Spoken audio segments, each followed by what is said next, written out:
हम माँ संतोषी की आज भक्तों कथा सुनाते हैं, पावन कथा सुनाते हैं। सुख संतोष मिले सुनकर सब दुख मिट जाते हैं, हम कथा सुनाते हैं। हम माँ संतोषी की आज भक्तों कथा सुनाते हैं, पावन कथा सुनाते हैं। सुख संतोष मिले सुनकर सब दुख मिट जाते हैं, हम कथा सुनाते हैं। ये संतोषी माता सुख संपत्ति की दाता, ये संतोषी माता सुख संपत्ति की दाता।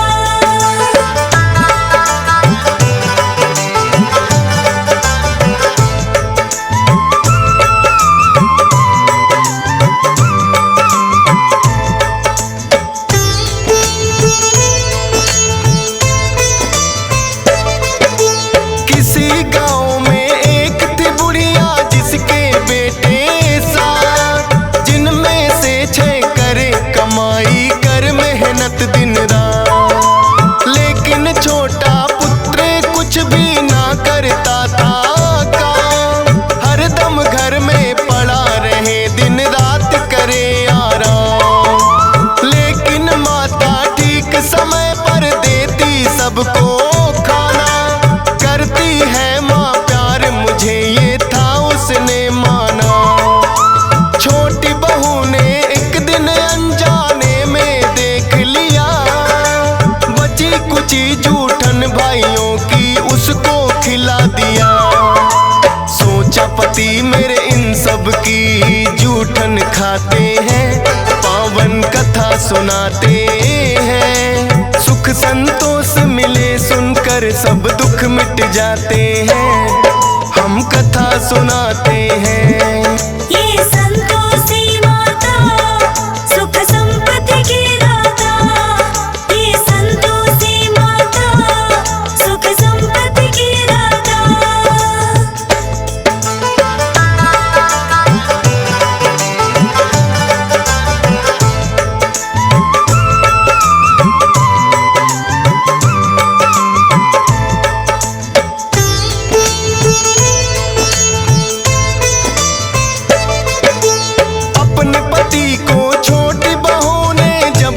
बतलाया माँ की इस हरकत पे उसको यकीन नहीं आया।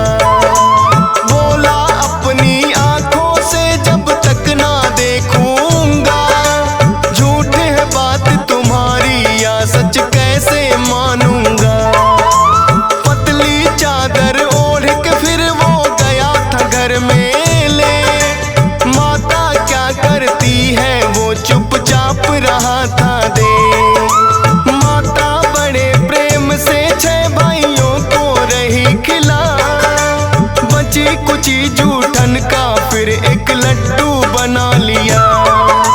खाने को उसे दिया है जब भाई चले जाते हैं, पावन कथा सुनाते हैं। सुख संतोष मिले सुनकर सब दुख मिट जाते हैं, हम कथा सुनाते हैं। ये संतोषी माता सुख संपत्ति की दाता, ये संतोषी माता सुख संपत्ति की दाता।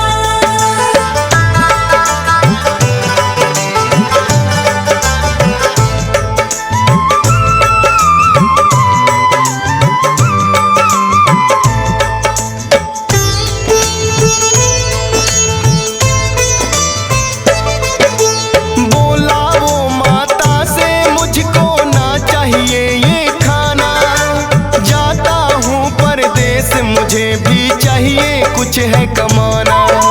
बात पोटली कपड़ों की जब वो जाने लगा, हो करके मायूस है उसकी पत्नी ने देखा। बोला के परदेस चला मैं मत घबराना प्यारी, एक निशानी मुझको चाहिए दे दो कोई तुम्हारी। बोली पास में देने को मेरे ना है कोई निशानी, चरणों को करती यश स्पर्श में बस तेरी दीवानी। गोबर से सने हाथ वो पैरों पे लग जाते हैं, पावन कथा सुनाते हैं। सुख संतोष मिले सुनकर सब दुख मिट जाते हैं, हम कथा सुनाते हैं। ये संतोषी माता सुख संपत्ति की दाता, ये संतोषी माता सुख संपत्ति की दाता।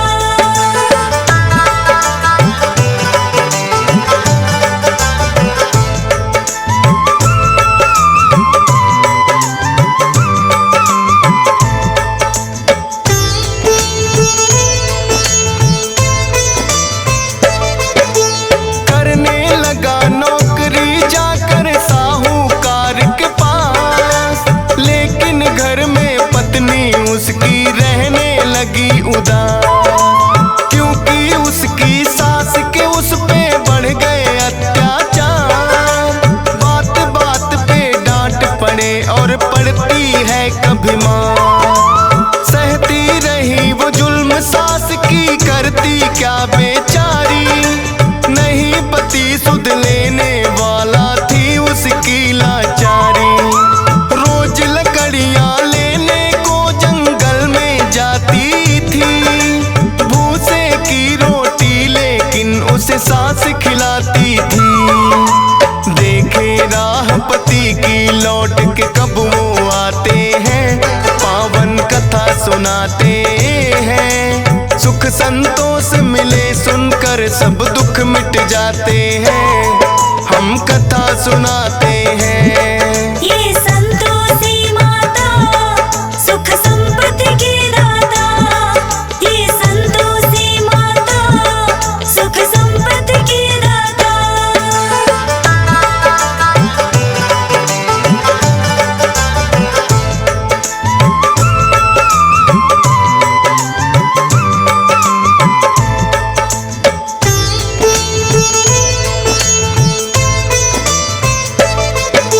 रोज की तरह चली वो एक दिन फिर से लकड़ियां लाने, देखा कुछ औरतें लगी हैं भजन मात के गाने। डरती डरती एक औरत से वो तो लगी है पूछने, बोली माता संतोषी को हम आए हैं पूजने।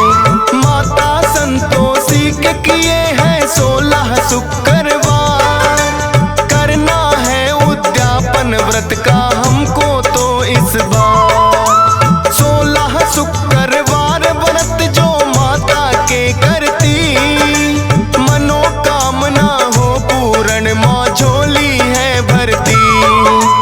इसीलिए हम मिलकर माँ की महिमा गाते हैं, पावन कथा सुनाते हैं। सुख संतोष मिले सुनकर सब दुख मिट जाते हैं, हम कथा सुनाते हैं। ये संतोषी माता सुख संपत्ति की दाता, ये संतोषी माता सुख संपत्ति की दाता।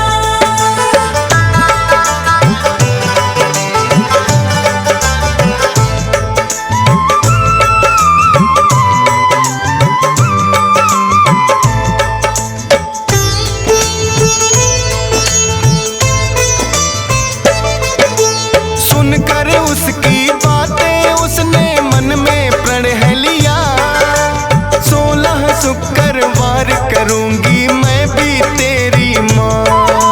लौटी जब घर में वापिस उसे मिली है खुशखबरी, पति की आई थी चिट्ठी जो बड़े चाव से पढ़ी। पति का भेजा धन भी संग में चिट्ठी के आया, माता संतोषी की उस पे हो गई थी छाया। जाकर माता के मंदिर वो करने लगी विनती, लौटा दो माँ सुहाग मेरा ना चाहत दौलत की।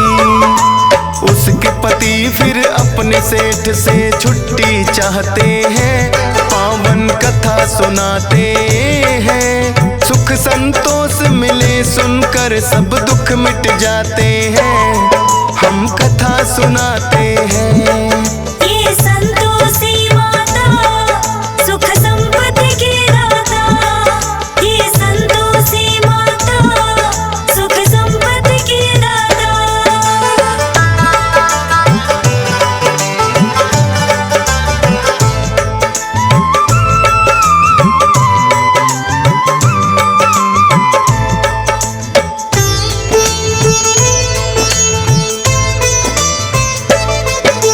माता की कृपा से सेठ का बढ़ने लगा व्यापार, होने को फिर आए पूरे 16 शुक्रवार।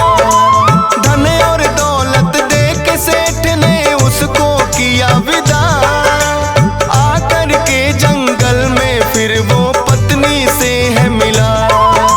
देखी हालत जब पत्नी की हुआ बड़ा अफसोस, लेकिन करता भी क्या समझा है किस्मत का दोष। अगले दिन ही पड़ता था 16वां शुक्रवार, व्रत का करने उद्यापन वो दोनों हुए तैयार। धूमधाम से व्रत उद्यापन वो करवाते हैं, पावन कथा सुनाते हैं। सुख संतोष मिले सुनकर सब दुख मिट जाते हैं, हम कथा सुनाते हैं। ये संतोषी माता सुख संपत्ति की दाता, ये संतोषी माता सुख संपत्ति की दाता।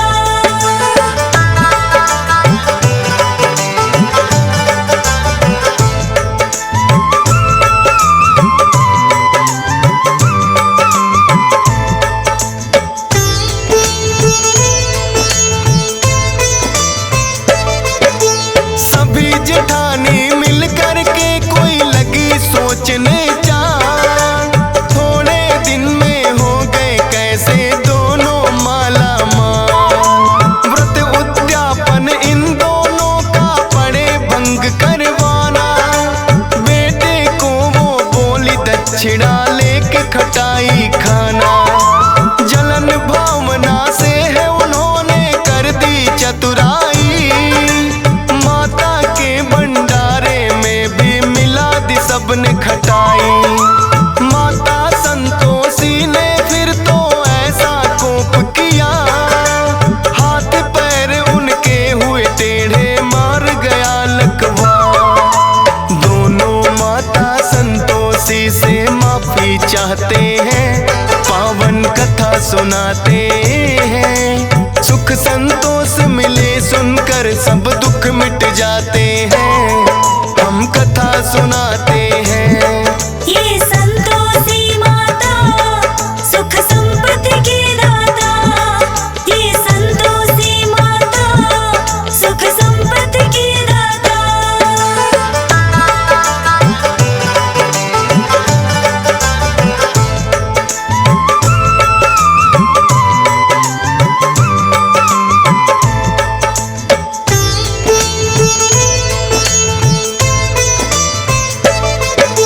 संतोषी माता उन सब पे फिर प्रसन्न हुई, मार गया था लकवा माने वो भी किया सही।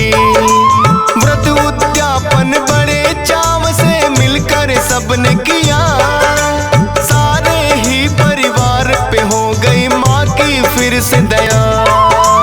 खुश होकर फिर माता ने ये सबको दिया वरदान, 16 शुक्रवार करे जो मिले उसे धन मान। माता संतोषी भक्तों पे करती है उपकार, शरण में जो भी आता उसका करती बेड़ा पार। सब मिल कर के माँ संतोषी के गुण गाते हैं, पावन कथा सुनाते हैं। सुख संतोष मिले सुनकर सब दुख मिट जाते हैं, हम कथा सुनाते हैं। ये संतोषी माता सुख संपत्ति की दाता, ये संतोषी माता सुख संपत्ति की दाता।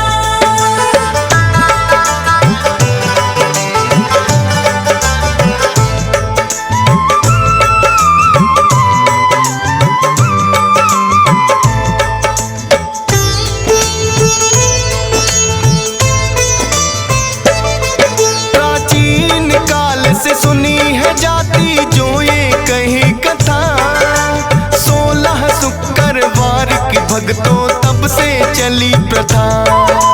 गुड़ और चने का भोग मात को लगाया जाता है, वही प्रसाद तो भक्तों में बंटवाया जाता है।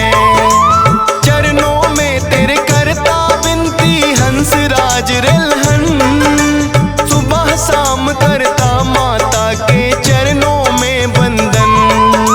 मिलता है संतोष सब्र माँ जिसका रखती ख्याल, कृपा रहे तुम्हारी तो गाता रहे डीएस पाल। फौजी सुरेश से मूर्ख भी ज्ञानी बन जाते हैं, पावन कथा सुनाते हैं। सुख संतोष मिले सुनकर सब दुख मिट जाते हैं, हम कथा सुनाते हैं।